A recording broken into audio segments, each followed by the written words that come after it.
Welcome friends. தமிழும் சரஸ்வதியும் serial இன்னைக்கு எபிசோடில் வரக்கூடிய ரொம்ப இன்ட்ரெஸ்டிங்கான வீடியோ தான் பார்க்க போகிறோம்.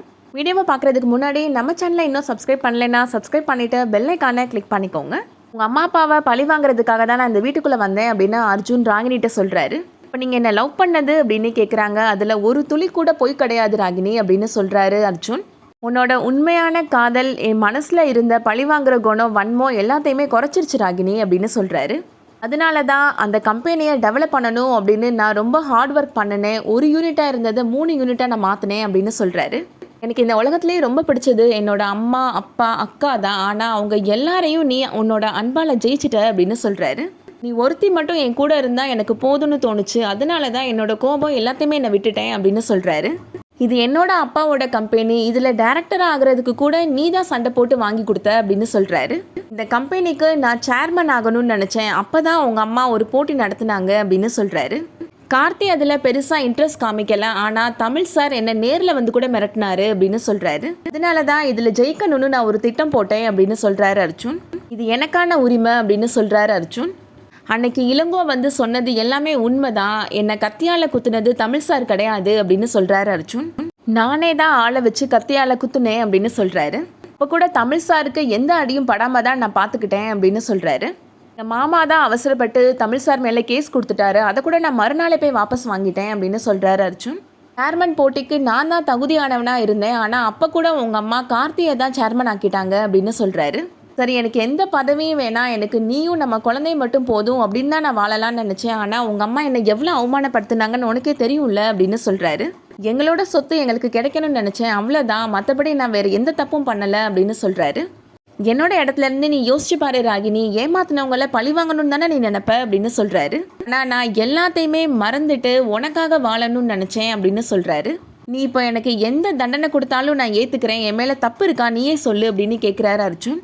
ராகினி இப்போது எதுவுமே சொல்லாமல் அழுதுட்டு அர்ஜுனை ஹக் பண்ணிக்கிறேங்க. அடுத்ததான் ராகினி இப்போ அவங்க அம்மா அப்பாட்ட சொல்கிறாங்க, உங்கள் 2 பேர்னால தான் அவங்க எல்லாரும் ரொம்ப கஷ்டப்பட்டிருக்காங்க அப்படின்னு சொல்கிறாங்க. அவர் பண்ணதில் எந்த தப்பும் கிடையாது அப்படின்னு சொல்கிறாங்க.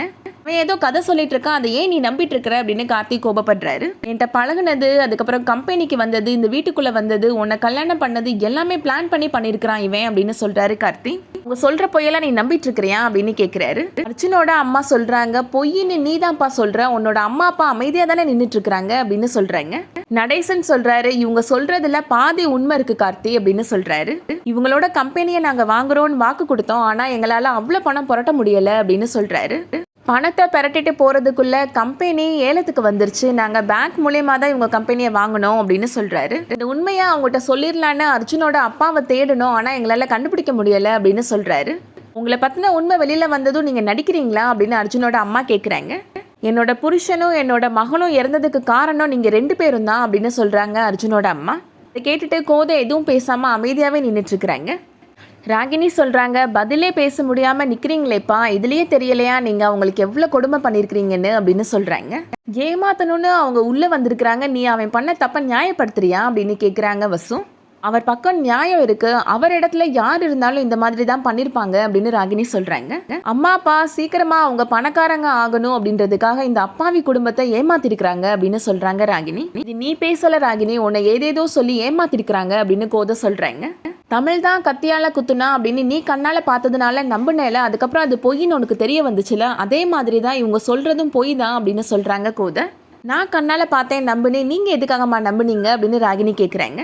நடேசன் சொல்கிறாரு, என்னம்மா இப்படி கேட்குறேன், நாங்கள் ஒன்று நம்பணுமா அப்படின்னு சொல்கிறாரு. அன்னைக்கு நீங்கள் சாட்சியம் ஆதாரம் அப்படி எதுவுமே கேட்கல, நீங்கள் இப்போ தானே இந்த வீடியோவை போட்டு காமிக்கிறீங்க அப்படின்னு சொல்கிறாங்க ராகினி. அதே மாதிரி தான் அர்ஜுன் சொன்னதுக்கு எந்த சாட்சியுமே இல்லை அப்படின்னு சொல்கிறாங்க. ஆனால் அவர் பழி வாங்கணும் அப்படின்ற குணத்தை கூட எனக்காக அவர் மாற்றிக்கிட்டாரு, அதை நான் நம்புகிறேன் அப்படின்னு சொல்கிறாங்க. முடிவாக என்னதான் சொல்ல வர அப்படின்னு கோதை கேட்குறாங்க. அர்ஜுன் மேலே எந்த தப்புமே கிடையாது, அவரோட வீட்டில் உங்களால் தான் 2 உயிர் போயிருக்கு அப்படின்னு சொல்கிறாங்க ராகினி. அர்ஜுன் நல்லவர் தாமா அப்படின்னு சொல்கிறாங்க. கார்த்தி சொல்கிறாரு, இந்த ராகினி நம்புறான் நம்பாட்டி போகிறான், ஆனால் இந்த குடும்பம் ஒரு நிமிஷம் கூட இங்கே இருக்கக்கூடாது, எல்லாரையும் கிளம்ப சொல்லுங்க அப்படின்னு சொல்கிறாரு. கோதை சொல்கிறாங்க, உனக்காக தான் ராகினி இந்த குடும்பத்தை இந்த வீட்டில் விட்டு வச்சுருந்தேன், இனிமேல் நான் உனக்காக கூட யோசிக்க மாட்டேன் அப்படின்னு சொல்கிறாங்க. இந்த வீட்டில் இனிமேல் நீ ஒரு நிமிஷம் கூட இருக்கக்கூடாது, அதுக்கப்புறம் நானே உன்னை அடிச்சிருவேன் அப்படின்னு கோதை அர்ஜுன்கிட்ட சொல்கிறாங்க. அதை கேட்டு அர்ஜுன் சிரிக்கிறாரு. என்னடா லூசு மாதிரி சிரிச்சிட்டு இருக்கிற, ஒழுங்கா வெளியில போ அப்படின்னு கார்த்தி திட்டுறாரு. அத்தை வீட்டை விட்டு போக சொன்னதெல்லாம் ஓகே தான், ஆனால் ஏன் வீட்டை விட்டு போக சொன்னாங்க பாரு அப்படின்னு சொல்லிட்டு சிரிக்கிறாரு. சரஸ்வதி சொல்கிறாங்க, அவங்க வீட்டை விட்டு போக சொன்னால் நீ போய் தான் ஆகணும், இனிமேல் உன்னோட நடிப்புக்கு இங்கே எந்த வேலையும் கிடையாது அப்படின்னு சொல்கிறாங்க. அர்ஜுன் கோதைட்ட சொல்கிறாரு, எங்களை வீட்டை விட்டு வெளியில் போங்கன்னு சொல்கிறதுக்கு உங்களுக்கு எந்த உரிமையும் கிடையாது அப்படின்னு சொல்கிறாரு. இது கோதையோட வீடு அப்படின்னு நடேசன் சொல்கிறாரு. மாமா உங்களுக்கு தெரியாதா, அது போன வாரம் வரைக்கும் தான், இது இப்போ எங்கள் வீடு அப்படின்னு சொல்கிறாரு அர்ஜுன்.